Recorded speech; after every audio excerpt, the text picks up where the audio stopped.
What's going on, YouTube? This is SG1 Sports, and you're watching our college football channel. We're going to give you the best and worst case scenario for the Georgia Bulldogs for the upcoming 2021 college football season. Under Kirby Smart, Georgia has won an SEC championship. They've made it to a national championship, but only one college football playoff appearance. What about 2021? What's the best case scenario for Georgia as we look at the regular season? We're going to show you what we think their best case is. And first, let's take a look at what it's going to take to get there. What is going to have to go right for Georgia to reach their full potential and their best case scenario this upcoming season? We're going to start with the wide receivers. You just need the wide receivers to stay healthy. That is a big deal for Georgia now that George Pickens has gone down. That is a big loss. He was going to be their top target this year. They've recruited at a level where they've got talent at wide receiver. This is probably the deepest wide receiver group that we have seen from Georgia in quite some time. So losing Pickens, it's not the end of the world if you're Georgia, but you don't want to lose anyone else. You need everybody else to stay healthy. Jermaine Burton's going to play a big role for them this year. Karis Jackson. They had injuries last year. Jack Saint went down with the injury. A couple other guys were injured. So that has been an issue for Georgia. They need to keep these guys healthy. If they're going to reach their full potential on offense, they need this talented group of wide receivers to stay healthy. Also, they need the secondary to step up. This is probably the biggest question mark on this team when you just look at the roster because of everything that they lost from last season. Tyke Smith, the transfer coming in, an all-conference player last year, is going to be a big boost for them. I feel much better now about the Georgia secondary than I did before they got him, and that's a big pickup for them. But still, they're going to be overall pretty young. They don't have a lot of depth as far as guys that have played a lot of time. You look at that cornerback spot, that's an area where you're going to have some youngsters in there. Kelly Ringo, Jalen Kimber, Amir Speed. These guys are talented players. They're big-time recruits, but they really haven't had a whole lot of experience. So that's going to be, I think, a really big key for them is this young secondary stepping up. I feel a little bit better at the safety position, but those corners are definitely young. Again, talented, but inexperienced, and they're going to have a big test right out of the gates, a big game against Clemson, against a very good group of wide receivers. So they're going to need them to step up this upcoming season. JT Daniels is a star. That's going to be the best case for Georgia on offense. We know, again, if the wide receivers stay healthy, we know what they've got at running back. You could lose a couple of guys to injury, and they'll still be okay at running back. They are that deep, that talented at that spot. And they've got some young, talented quarterbacks as well, but they need JT Daniels to be a star this year. And we saw flashes of that last season. We saw him, look like an all-American type player at times, a little bit inconsistent. But, he was coming off the injury. This was his first year at Georgia. Now that he's got a full offseason to go through, learn the playbook, build chemistry with these wide receivers, and get even healthier, get more comfortable and everything, he has the potential to be a superstar this year. He has a chance to be a Heisman contender. He has a chance to be, I think, the best quarterback in the SEC. If he can do that, if you got that type of star at quarterback leading this team with the talent that they have, Georgia has a chance to be really good this year because, again, they've got the talent everywhere else. It's probably the best quarterback, at least potential-wise, that Georgia has had in a long time, maybe since Matthew Stafford. This kid is really talented, and if he can put it all together for them and be a star at quarterback, Georgia, again, becomes very dangerous offensively. And then you need the O-line just to do their job. I don't think the offensive line has to be the best offensive line in college football for Georgia to be great, but they've got to give JT Daniels some time. He's not the most mobile quarterback, so he needs some time back there in the pocket. They've got some talented running backs. They don't need the biggest holes. They've got talent there, but you got to do enough on the offensive line. They need to do their job if they're going to be successful offensively. We saw last year, especially in the run game, the offensive line struggled at times. There were times where they really just could not run the football, and that's something that they're going to have to make sure they're able to do. You can have the most talented wide receivers in the world, the most talented quarterback in the world, the best running backs, but if you don't have any holes to run through, if you don't have any time to throw the football, you're not going to be effective offensively. Now, Georgia is talented. The offensive line, like I said, is good enough. I think they're absolutely good enough, but they need everyone to do their job, stay healthy. Again, that's a big, best case scenario for every team. But if they can do all of that, get the offense with JT Daniels and these wide receivers staying healthy, the passing attack that they should be able to have with the run game, the running back that they have, that offensive line does its job, Georgia, again, can be really, really good this upcoming season. So we look at the schedule, and we'll talk about the best case scenario here with this schedule. Of course, Clemson, that first game is the one that jumps out at you. That's going to be a very tough matchup. I think, it's a 50-50 game. I don't see Georgia really having an advantage against Clemson. I don't really see Clemson having an advantage against Georgia, but it's going to be a really tough game for both teams. That's the big one. You've got Florida in there. We don't know for sure how good they're going to be, but we think that Florida is going to be a top 15 type team again. Maybe not as good as they were last year. Those are your two biggest tests. Auburn on the road, rivalry game. That one could be a little tricky. But overall, the schedule for Georgia really isn't that bad.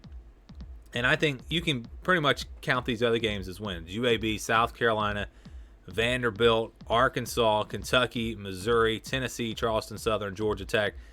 It would take a big upset for Georgia to lose one of those games. It would take a really big upset. Missouri's a good team, but does anybody really think Missouri is going to go into Athens and beat Georgia this year? Same thing with Kentucky. Kentucky will be good, but I don't think either one of those teams has enough talent to where they're going to be able to beat Georgia this season. So again, we go back to these three games: Clemson, Auburn, and Florida.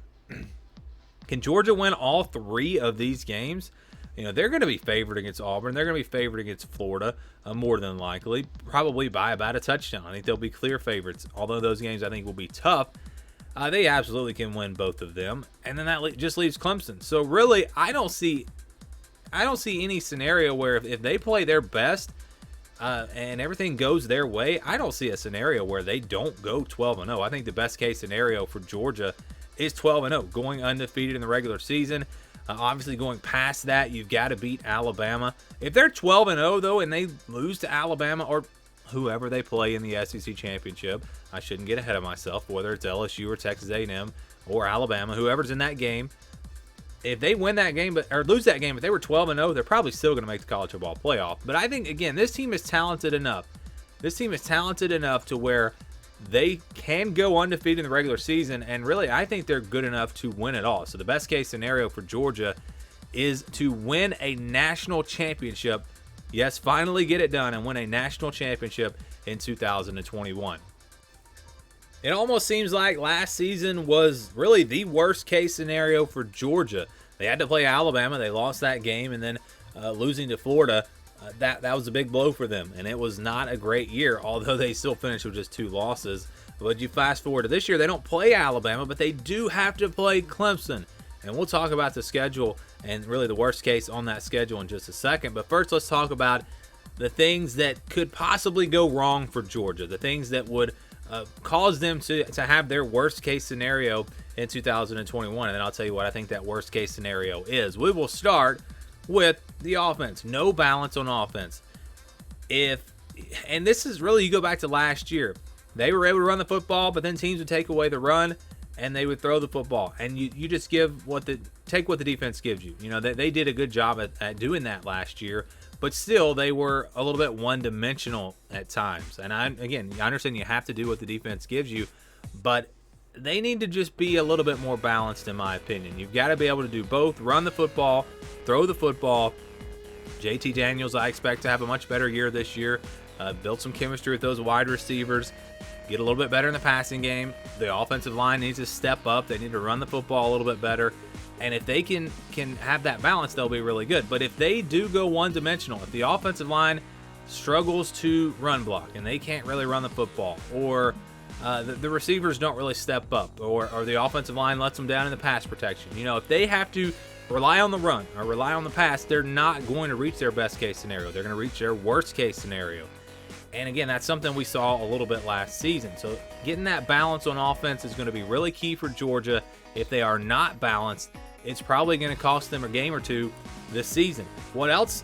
How about Jermaine Burton getting injured? That would be a huge blow for Georgia. And we talked about the wide receivers staying healthy when we talked about the best case scenario. But let's really hone in on Jermaine Burton. With no George Pickens, assuming he doesn't come back this year, Jermaine Burton has got to be that go-to guy. And he showed last year that he has that potential, and I think he can be that go-to guy. I think he can be an all-SEC wide receiver. If he goes down, though, I'm a little bit worried about Georgia at wide receiver. I know they've got talent, they've got depth, but do they really have a guy that's going to be ready to take that next step, that big role of being the go-to guy for this offense? I don't know if they are going to have that this year. Now, they've got guys on the roster that maybe in a couple of years will be superstars, but just again, this upcoming season, they're still really young at wide receiver. They've got some experienced guys that I think just maybe don't have quite enough talent to be that special wide receiver. So they need Jermaine Burton to stay healthy. They need him to be that go-to guy, again, assuming Pickens does not come back. But if he gets injured, I think that's going to cause some problems for them on the offensive side of the ball. And how about on the defensive side of the ball? The young DBs struggle. The secondary struggles. That could be a big factor for Georgia this season. When you look at the defense, that's really the one area of concern that I have. It's in the secondary. That's where they had the most losses from last season, and especially at that cornerback spot. You got young, talented players, but guys that just don't have a ton of experience. So for me, if that secondary struggles, especially game one against Clemson, against a really talented offense, I think that could be really the weak link for this team. Really not just the defense, but the entire team could be that secondary. Of course, if they step up and they play well, they're going to be just fine. But if they struggle in the secondary, that's not going to be good news for Georgia. And then also, how about no pass rush from the defensive ends? A spot where, I think they're okay. They're good. I mean, they're good, but are they great?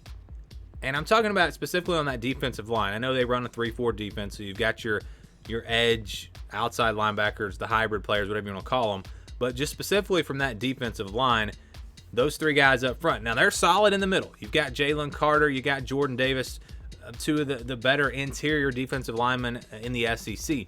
But on the edges, who's going to step up for them? Maybe it's a Julian Rochester, a Devontae Wyatt, a Trayvon Walker. One of these guys is going to have to step up. When you look at great teams, they've usually got a guy that is unblockable one-on-one. You've usually got a defensive end that's unblockable one-on-one.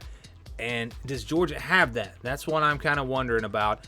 So if they can't really develop that great player on the edge, maybe that holds them back just a little bit. And again, it was a stretch here for Georgia. I mean, we're looking for worst case scenarios. I had to come up with something. So maybe you think that position is going to be just fine, and maybe it will be.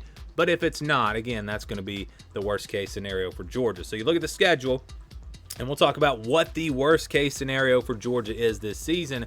And you go down this schedule and you look at it and you say, all right, if all those things happen, Burton goes down with an injury, the offensive line struggles, they can't really find balance on offense, the secondary gives up a lot of big plays, everything's kind of going against Georgia, and it's going to be like the worst case scenario. Even if that happens, when you look at the schedule, they're still going to win the majority of their games. I'd say, Clemson, they're probably not going to beat. If they don't have their A+ game in that one, they're not going to beat Clemson. So we're going to say, yeah, they could definitely lose that game. But look at the rest of the schedule. There's really not hardly anyone that's going to be able to beat them.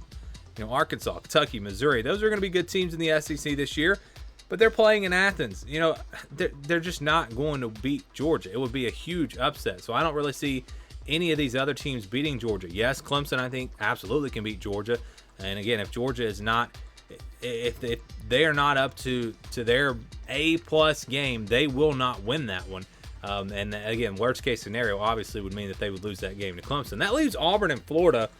And again, when we talk about if they reach their worst case scenario and everything goes against them, I still don't see them losing both of these games. I mean, they're still going to be good enough to win one of the two games. I don't care if JT Daniels gets injured and you got to bring in one of the backups. They're still going to be good enough, I think, to win one of these two games. So we're going to say worst case scenario is they lose a couple of games. They go 10-2 in the regular season. They don't go to the SEC championship because maybe Florida is sitting there with one loss. They lose to someone else, and Florida goes to the SEC championship. And I don't know if the schedule is going to be good enough for Georgia to even be a playoff contender with two losses. Even if they go to the SEC championship and win it, you look at the schedule, who would they have beaten? I mean, they would have that SEC championship win, a win over Auburn, who may not even be in the top 25. I mean, the schedule is not all that tough outside of Clemson and Florida. So when we talk about worst case scenario, it's 10-2 for this team. And again, even if they get to the SEC championship and win it, they're probably not going to make the college football playoff. So, I mean, they could make it. It just depends on what's going on across the rest of the country.